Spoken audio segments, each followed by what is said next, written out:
বন্ধুরা, বর্তমান সময়ে সবথেকে ভাইরাল খবর কি জানেন? চীন তার মরুভূমি অঞ্চলগুলিতে অধিক মাত্রায় খরগোশ ছাড়তে শুরু করেছে। তথ্য মারফত এমনটা বলা হচ্ছে যে চীনের সরকার 1.2 মিলিয়ন খরগোশ তাদের মরুভূমি অঞ্চলে ছেড়ে দিয়েছে। আনুমানিক প্রায় 12 লক্ষ খরগোশ মরুভূমি অঞ্চলে এমনি ছেড়ে দিয়েছে। এই সকল খরগোশগুলিকে মরুভূমি অঞ্চলে কেন ছাড়া হলো, এটা জানার পর আপনিও আজ অবাক হয়ে যাবেন। ইভেন চীনের সরকারের বুদ্ধির প্রশংসা করতে আপনি বাধ্য হবেন। আপনাদের জানার উদ্দেশ্যে বলে রাখি, চীন যখন নতুন ধরনের কোনো কাজ করে বা কোনো কিছুর জন্য পদক্ষেপ নেয়, তার পিছনে নিশ্চয় তার কোনো ফায়দা রয়েছে।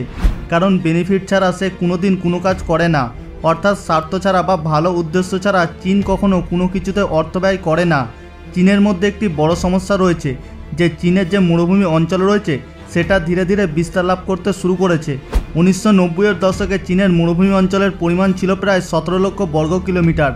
তবে 2015 সালে যখন এই মরুভূমি অঞ্চলের পরিমাণ মেজারমেন্ট করা হয়, তখন একটা আশ্চর্য রকমের রেজাল্ট পাওয়া যায়।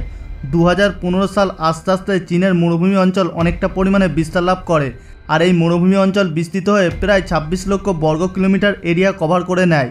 পরবর্তীতে জানতে পারা যায় 3 ভাগের 1 অংশ অঞ্চল মরুভূমিতে পরিণত হয়ে গিয়েছে। অবশেষে চীনের কর্তৃপক্ষ টনক নড়ে এবং তারা ভাবতে শুরু করে আমাদের মরুভূমি অঞ্চল ধীরে ধীরে বাড়তে শুরু করেছে, আর আগামী দিনে এই মরুভূমি অঞ্চল গোটা চীনকে গ্রাস করে নেবে।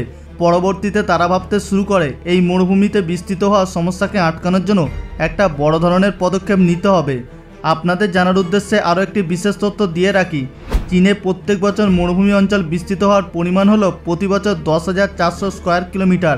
এই সমস্যার হাত থেকে বাঁচার জন্য সর্বপ্রথম গাছ লাগানো শুরু করা হয়, অর্থাৎ অধিক মাত্রায় চীনের মরুভূমির স্থানগুলিতে গাছ বসানো শুরু করা হয়। আর এইভাবে চীনের সরকার মরুভূমির হাত থেকে বাঁচার জন্য একটা উপায় খুঁজে বের করে, কিন্তু গাছ বসানো এই পদ্ধতি খুব একটা কার্যকরী প্রমাণিত হয়। অবশেষে এই ফিল্ডে চীনের একজন সুপরিচিত বা সুনামধন্য বিজ্ঞানী এন্ট্রি নেয়, একজন চীনা বিজ্ঞানী যার নাম কিয়ান জুজেন।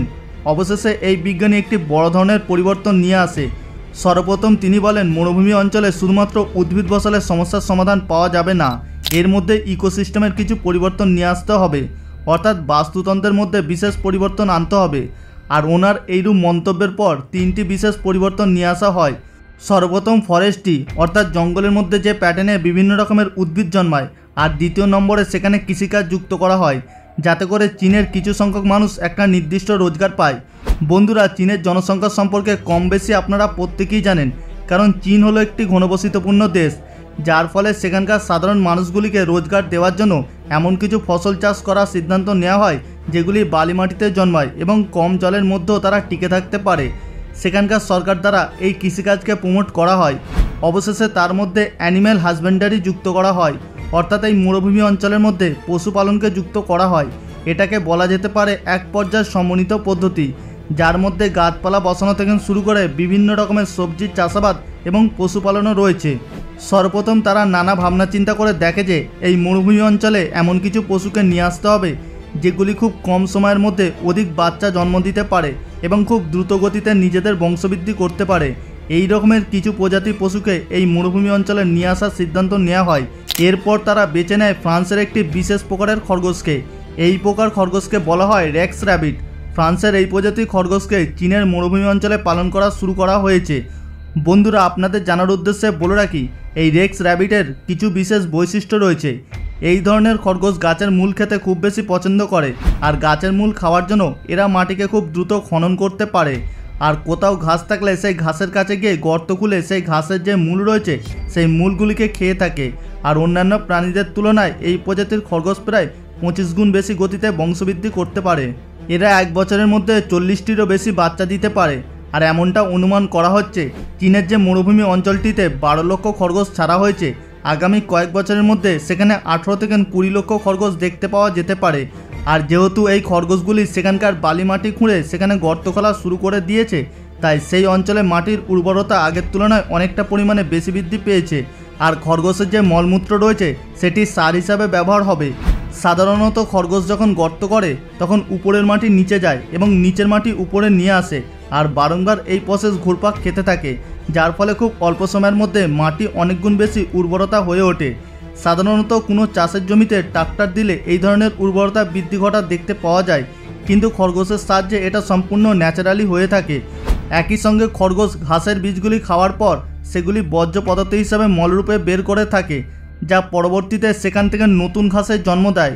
অতীতে যখন এই সকল খরগোশগুলিকে নিয়ে আসা হয়নি, তখন চীনের 100 বর্গ কিলোমিটার এরিয়ার মধ্যে শুধুমাত্র 3 কিলোমিটার এরিয়ার মধ্যে উদ্ভিদ এবং ঘাস দেখতে পাওয়া যেত। কিন্তু এই খরগোশগুলিকে ছাড়ার পর কিছু সময় 87 বর্গ কিলোমিটার এরিয়ার মধ্যে ঘাস এবং নতুন করে উদ্ভিদ জন্ম নিতে দেখতে পাওয়া যায়। আর ধীরে ধীরে সেখানকার মরুভূমি অঞ্চল ন্যাচারালি জঙ্গলে পরিণত হওয়া শুরু করেছে। আর এইভাবে দিন যত এগোবে ততই চীনের মরুভূমি অঞ্চল ধীরে ধীরে সাধারণ জমি অর্থাৎ মাটির পরিমাণ বাড়তে শুরু করবে। আর এমন একটা সময় চলে আসবে যখন চীনের মরুভূমি অঞ্চল সম্পূর্ণ শেষ হয়ে যাবে, আর সেখানে চারিদিক শুধুমাত্র বড় বড় উদ্ভিদ এবং ঘাস দেখতে পাওয়া যাবে। চীন টেকনোলজির দিক থেকে অনেকটা পরিমাণে এগিয়ে গিয়েছে, তারপরও ন্যাচারাল পদ্ধতিতে কিভাবে মরুভূমিতে গাছ তৈরি করতে হয় সেই সম্পর্কে সকলকেই তাদের থেকে শিক্ষা নেওয়াটা দরকার। তবে এই মরুভূমি অঞ্চলে যাদেরকে কৃষিকাজ করতে বলা হয়েছিল এবং যে সকল শ্রমিকরা সেখানে কাজ করতে শুরু করেছিল, বর্তমানে তাদের ইনকাম আগের তুলনায় অনেক গুণ বেশি বৃদ্ধি পেয়েছে। অপর পাশে এই সকল খরগোশগুলির চামড়া দিয়ে অনেক দামি দামি ব্যাগ এবং অন্যান্য ব্যবহৃত সামগ্রী তৈরির কাজে ইউজ করা হয়। তবে চীন দেশের খরগোশের মাংস একটু বেশি পরিমাণে বিক্রি হয়, যার ফলে চীন দেশের বেশিরভাগ কৃষক এই কাজে একটু বেশি পরিমাণে যুক্ত হতে শুরু করেছে। আর বর্তমানে তাদের ইনকাম আগের তুলনায় অনেক গুণ বেশি বৃদ্ধি পেয়েছে। চীনের সরকার দ্বারা যে সম্মিলিত পরিকল্পনা নেওয়া হয়েছিল তার দ্বারাই অনেক মানুষ বর্তমানে লাভ পাচ্ছে। সর্বপ্রথম তারা উদ্ভিদের চারা ফেলে এবং সেখানে অনেক খরগোশকে নিয়ে আসে, আর পরবর্তীতে এই সকল খরগোশগুলি সেখানকার মাটিগুলিকে অধিক মাত্রায় উর্বর করে তোলে। আর কিছু সময় পর সেই মাটিতে কৃষকরা নতুন করে ফসল চাষ করতে শুরু করে। মরুভূমি অঞ্চলকে গ্রিন সবুজ অরণ্যে তৈরি করা চীন যে প্রতিশ্রুতি নিয়েছিল, ধীরে ধীরে তার সেই চিন্তাভাবনা সফল হতে শুরু করেছে। চীনের এই উন্নয়ন মানের প্রক্রিয়া প্রত্যেকটি দেশকে অবলম্বন করা উচিত। যে সকল দেশগুলিতে মরুভূমি অঞ্চল রয়েছে সেই মরুভূমিকে দূর করার জন্য এবং উদ্ভিদের পরিমাণ বাড়ানোর জন্য এই সকল পদক্ষেপগুলি গ্রহণ করতে হবে। বন্ধুরা, এই নতুন আইডিয়া সম্পর্কে আপনাদের কি মতামত রয়েছে নিচে কমেন্টে আপনারা প্রত্যেকেই আপনাদের মতামত লিখে দেবেন। আর আমি খুবই গুরুত্ব সহকারে আপনাদের প্রত্যেকটি কমেন্টে রিপ্লাই করে থাকি। আর ভিডিওটিকে একটি লাইক দিয়ে আমাদেরকে অনুপ্রাণিত করবেন। আপনাদের একটি লাইক আমাদের জন্য খুবই গুরুত্বপূর্ণ। এই তথ্যপূর্ণ ভিডিওটি আপনার সকল আত্মীয় পরিজন এবং ফ্যামিলি মানুষকে শেয়ার করে দেবেন। আর আপনাদের মধ্যে যদি কেউ নতুন দর্শক হয়ে থাকে তাহলে এখনই আমাদের চ্যানেলটিকে সাবস্ক্রাইব করে পাশে থাকা বেল আইকনটিতে ক্লিক করে রাখুন। দেখা হচ্ছে পরবর্তী এপিসোডে।